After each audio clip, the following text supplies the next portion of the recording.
Everybody, welcome back. It's another exciting week here at St. Ansgar, another crazy schedule. Big football game on Thursday. That's exciting. We're going to try and keep things going. With that in mind, stay disciplined during our crazy schedules. That's what we're talking about this week for family time is discipline. A few weeks ago, probably about a month ago, we talked about motivation and commitment, that it's important to start out being motivated, but it's commitment that really makes the difference. And if you're committed to something, meaning you're going to do whatever it takes, then you need discipline. And I think discipline is one of the most important things we can have in our lives. And sometimes people shy away from discipline because it's difficult. It's not flashy. A lot of times in life, people want some magic pill, some silver bullet that's going to cure all their problems. They want a quick fix. And that's not the way most things work in life. They want the crash diet, the miracle workout, instead of just dedicating themselves, committing themselves to regular, daily, continual discipline. And that's why people shy away from it, because it's not flashy. It's just about doing the little things over and over and over again. I think that's a great example. Some of the successes, we have a lot of successes here in St. Ansgar, but some of our sports successes, the baseball state title, the volleyball state title, football, we're playing this week for a state title. A lot of people think that the state title is won in that game when there's a lot of attention on it. And it is in part, you have to perform under that spotlight. But what people often miss, and which a lot of programs don't understand, when people ask me, talk about our sports programs and ask about it, what a lot of people don't understand is you don't just win that state title in the championship game.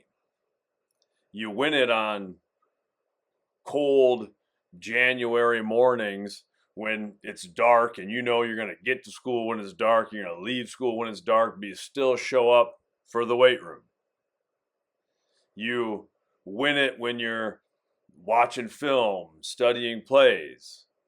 It's those disciplines that add up. It's the things that you do all year. It's how you practice. Those things, it's that discipline that makes a difference. And if you add up all that discipline, you add up all those little behaviors, a lot, Coach S likes to say. If you do a lot, it eventually turns into that big thing.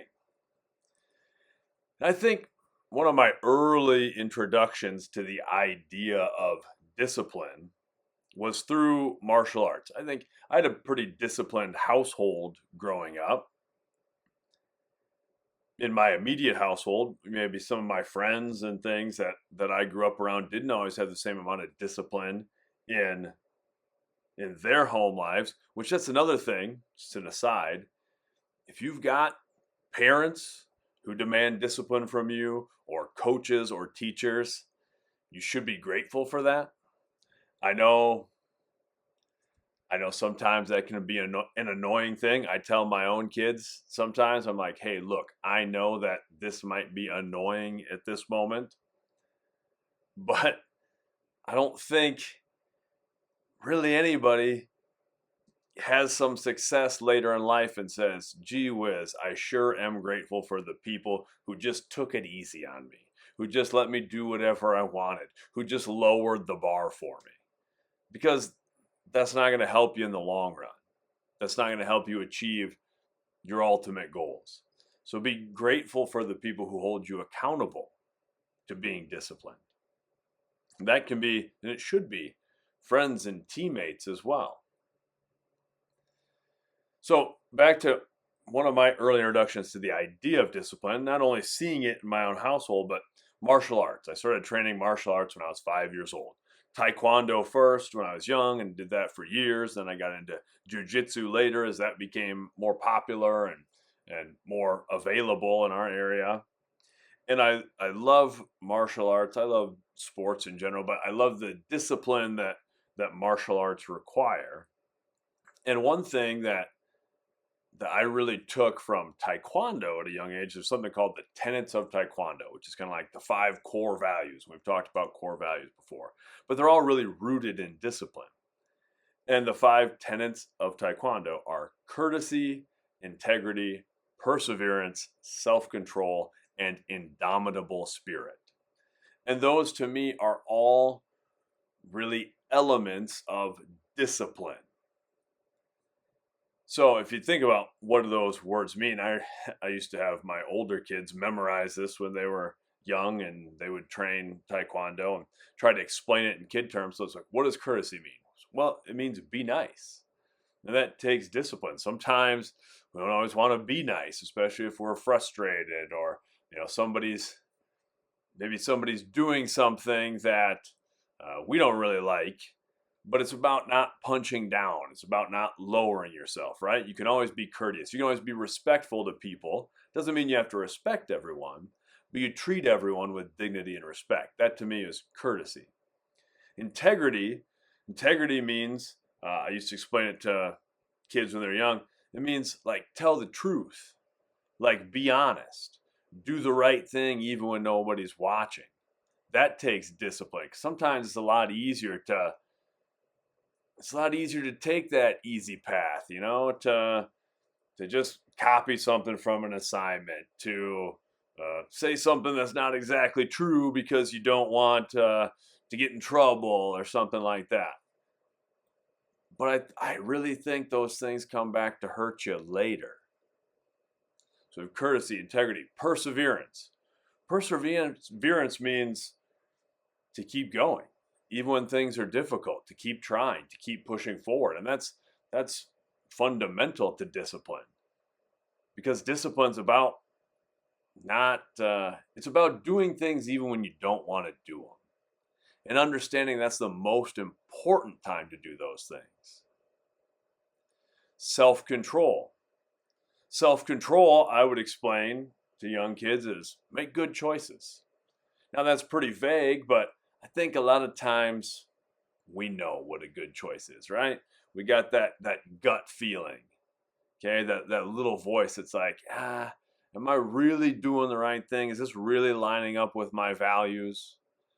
Okay, that's self-control. And then the last thing, indomitable spirit. Indomitable spirit means never give up.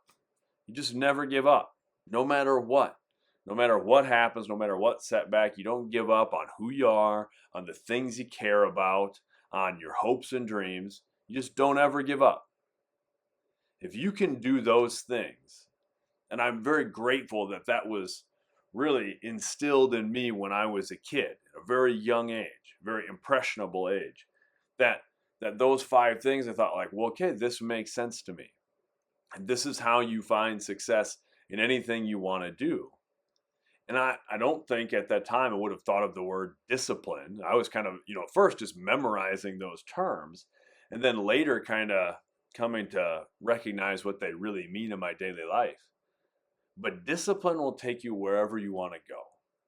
And a lot of times people think that discipline is restrictive, but it's not. Discipline is your key to freedom, because it'll let you be who you want to be and do the things you want to do. So we're just going to have a little discussion about discipline this week. I want you to consider times in your life where you've had to be disciplined and where you're going to need discipline moving forward. Till next time, let's have a great week. Much love.